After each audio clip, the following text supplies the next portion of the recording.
Okay, you're selling a house or you're buying a house and it's not a cash deal. No worries. Cash deals are great, but they're more rare, especially depending on your market.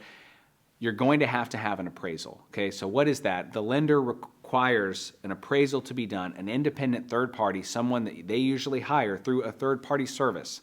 Okay, because that's how everything is regulated these days.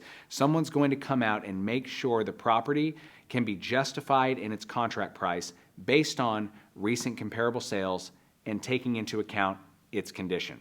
Okay, so if the appraisal comes in low, what happens? Okay, the seller is in a situation where they do not have to reduce to appraised value.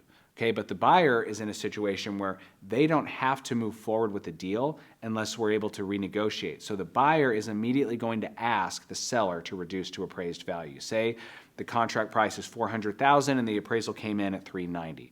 Okay, so the buyer is going to say, hey, in order to go forward with our financing, we need you to reduce to appraised value at $390,000. If the seller says, no way, forget it, the buyer has grounds to terminate the contract, given that there was an appraisal contingency, usually there is, and then they can go their separate ways, and the seller might have a little bit harder time getting another buyer to bring a $400,000 offer because now the history of the property is such that it fell apart because of an appraisal. So keep that in mind if you're selling. So the best thing to do if the appraisal comes in low is to try to renegotiate. So sometimes one way this happens is, say, again, with that example, there's a $10,000 discrepancy.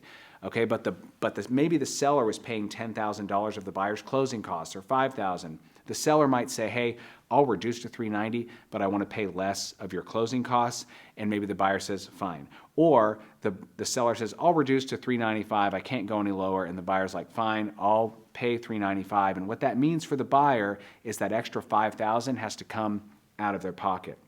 Most buyers aren't going to be very eager to pay over appraised value because they feel like they're paying more than the house is worth.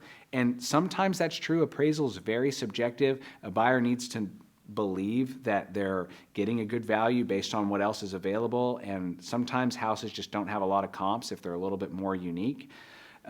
Most of the time, the seller's going to reduce to that appraised value, but they might take away some of the other concessions because you have to renegotiate at that point. So maybe they pay less in closing costs or they don't agree to these repairs that they were going to do. So both parties give a little bit, you keep the deal together. That's the best case scenario when the appraisal comes in low, and that's usually what happens.